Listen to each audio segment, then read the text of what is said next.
आपण माणसं, इकडे बसलेल्या सगळ्या माझ्या लाडक्या बहिणी,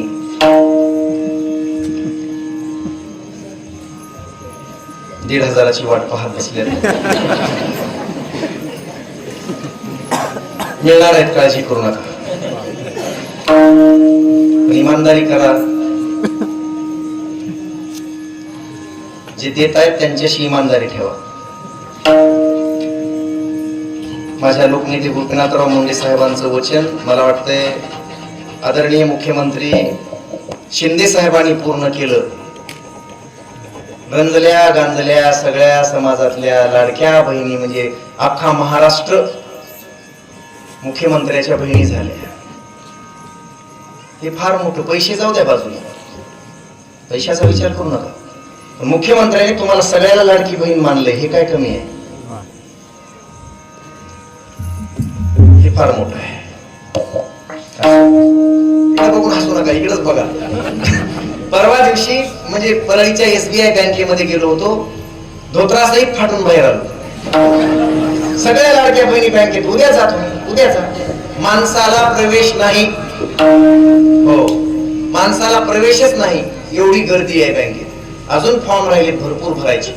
माझ्या महाराष्ट्रात जवळपास 4 कोटी लाडक्या बहिणी होणार आहेत. आता 2.5 कोटी पर्यंत गेली संख्या, अजून 1.5 कोटी राहिल्या. एवढा पैसा आणायचाच कुठून आहे मला चिंता पडली. अवघड आहे. असो, संप्राप्त सेवेसाठी घेतला गेलेला अभंग जगद्गुरु जगदवंदनीय वारकरी संप्रदायाच्या कलस्थानी विराजमान असणाऱ्या माझ्या श्री संत तुकाराम महाराजांचा 4 चरणाचा असून या अभंगाच्या द्वारे जगद्गुरु तुकोबार आहे.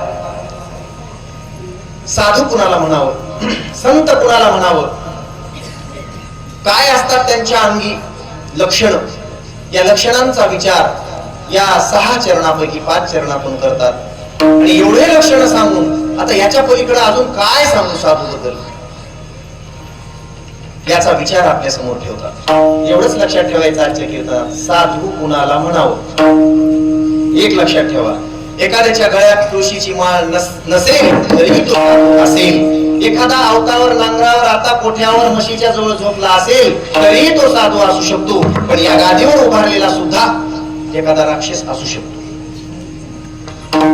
नेमकं साधू म्हणायचं कुणाला? प्रतिप्रश्न, साधूची गरज काय? कीर्तन फार गोड करणार आहे, ज्याच्यासाठी मला बोलवलंय तेच कीर्तन करणार आहे. डोक्यातला दुसरा कचरा काढून टाका. मोठे महात्मे इथे येऊन गेले, त्यांची कीर्तन आपण ऐकली, सगळे विषय ऐकले. मी आज ज्या विषयावर कीर्तन करणार आहे, मला ज्याच्यासाठी गावात बोलवलंय त्याच विषयावर करणार आहे. आणि तुम्ही कीर्तनातून उठलात की म्हणायचं महाराजांना या विषयासाठीच बोलवलं होतं. पुढच्या वेळी दुसरा विषय सांगा, दुसऱ्यावर बोलू. कोणता विषय सांगा? काय गरज आहे साधूची? जो काही आपल्याला देत नाही पण आपल्याला हवा असा वाटतो त्याला साधू म्हणतात. काय काय ज्याच्या घरी देण्यासारखं असं एवढं काही विशेष नसतं, पण तुमच्या गोधड्यावर येऊन बसून, एखादा राजकारणात असेल पण तुमच्या गोधड्यावर येऊन बसून तुमची चटणी भाकर खातो, तो उपमुख्यमंत्री असतो. पण तुमच्यासाठी त्याचं हृदय तळमळतं आणि तुम्हाला या दऱ्याखोऱ्यातून बाहेर काढण्यासाठी रात्रंदिवस जो जागा राहतो आणि तुमच्या पाठीवरून हात फिरून विचारतो, बाबा जेवलास का? काय काम होतं तुझं? काम होईल नाही तर न होईल. एवढी विचारपूस करणारा मोठ्या सिंहासनावर बसलेला व्यक्ती राजकारणात असला तरीही तोही साधू असू शकतो. तुकाराम महाराज सांगा ना मग साधूची काय लक्षण आहेत? हो बरं आहे, साधूचं एक एक लक्षण सांगतात. जे का रंजले गांजले, जे रंजलेली आहे आणि जे गांजलेली आहे, असं कसं होऊ शकते? असं कसं होतंय? रंजलेले आणि गांजलेले दोन्ही शब्द एकत्र कसे येतील? रंजलेले म्हणजे रंगलेले आणि गांजलेले म्हणजे दुःखी त्रस्त पीडित असलेले. ते दोन्ही एकत्र कसे येऊ शकतील? हो, रंगलेल्या लोकांना सुद्धा साधू आपल्या हृदयाशी लावतात आणि दुःखी त्रस्त गांजलेल्या लोकांना सुद्धा हृदयाशी लावतात. तेच खरे साधू. तुम्ही म्हणाल रंगलेले कसे लावावे साधून तरी? हो, जो दारूत रंगला, जो पैशात रंगला, लक्ष द्या, जो राजकारणात रंगला, जो बायकोत रंगला, त्याला सुद्धा या महाराष्ट्राचा नव्हे भारताचा इतिहास सांगतो की तशा लोकांना सुद्धा साधूंनी आपल्या जवळ केलेला आहे, त्यांचा उद्धार केलेला आहे. म्हणून रंजलेले नाही महाराज, पटलं नाही आम्हाला, पटवून देतो. जे बायको मध्ये जास्त रंगते तेच शेवटी बायको कडून गांजते. आलं नसेल लक्षात. जे संसारात लई रंगते म्हातारपणी तेच जास्त रडते. म्हणून रंगलेले लोक पुढे गांजणारच आहेत, पुढेच नाही म्हणायचं नाही. जे खूप रंगले ते गांजल्याशिवाय राहतच नाही. रंगलेल्या लोकांनाही जवळ करणे आणि गांजलेल्या लोकांनाही जवळ करणे, त्याला साधू म्हणा. तोची साधू ओळखावा, देव तेथेची जाणावा. तोच साधू आहे आणि तोच देव आहे. देवते संत, देवते संत, निमित्त त्या प्रतिमा. तेच संत आहेत आणि तेच देव आहेत. एक गोष्ट. दुसरी, मग अशा साधूंचा स्वभाव आम्ही कसा ओळखायचा? तुकोबाराय म्हणतात, मृदू सबाय नवनीत तैसे, बेस कमी करा थोडासा, तैसे सज्जनांचे चित्त. त्यांचं चित्त किती मऊ असतं? नवनीता इतकं. नवनीत म्हणजे काय रे? कितवीला आहेस रे बाळा? हा, नवनीत म्हणजे काय रे? किती सुंदर घड्याळ आहे तुझ्या हातात, जाताना तेवढी दे मला. किती सुंदर मोबाईल आहे हातात. मोबाईल काय सुटणार तुझ्या हातात, मी आल्यापासून पाहतोय त्याच्यावरच आहे. ठीक आहे, हरकत नाही, चांगली कामं कर त्याच्यावर. नवनीत म्हणजे काय रे बाळा? हा, गाईड. वा, धन्य माता पिता दयाची. शाळा आहे का गावात? मृदू सबाय नवनीत.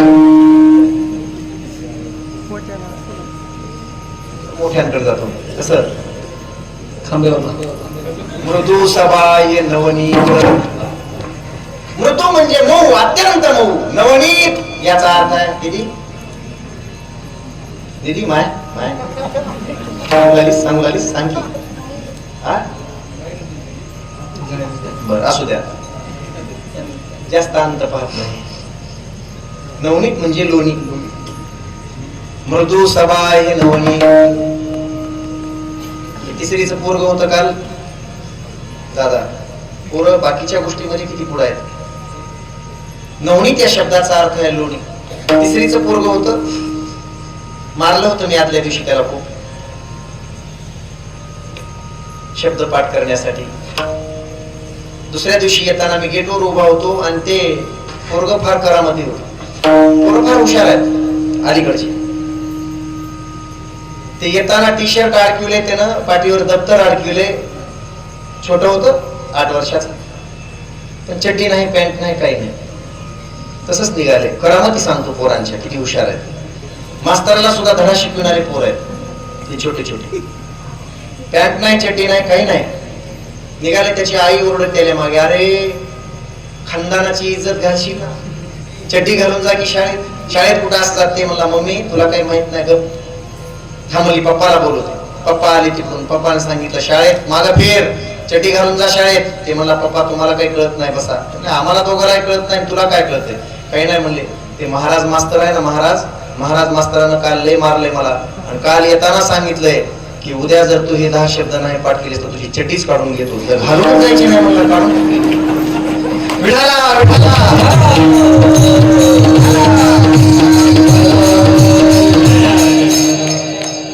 सज्जनांचं चित्त कसं असतं, स्वभाव कसा असतो तर मृदू, लोणे इतका मऊ स्वभाव असतो. लोणी कुठेही विस्तवाच्या जवळ न्या, पगळल्याशिवाय राहत नाही. आणि संत कुठल्याही दुःखाच्या जवळ गेले आणि दुःख दिसलं रे दिसलं तर ते दुःख दुरुस्त होईपर्यंत, त्याला सुखात परिवर्तित करेपर्यंत संतांचं अंतःकरण पगळलेलं असतं.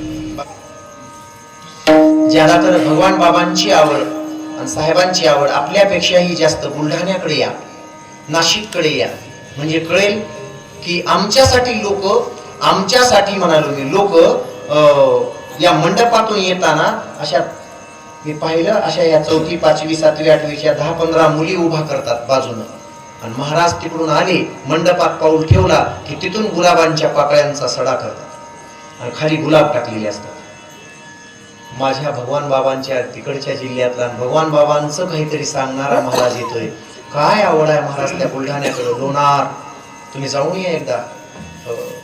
देवाचे फोटो नाही पण बाबांचा आणि गोपीनाथराव मुंडे साहेबांचा फोटो प्रत्येकाच्या दरवाजावर, जाऊन या एकदा. साहेबाच्या दशक्रिया विधीच्या 10व्या दिवशी म्हणजे दशक्रिया विधीला मी गडावर होतो, गोपीनाथ गडावर.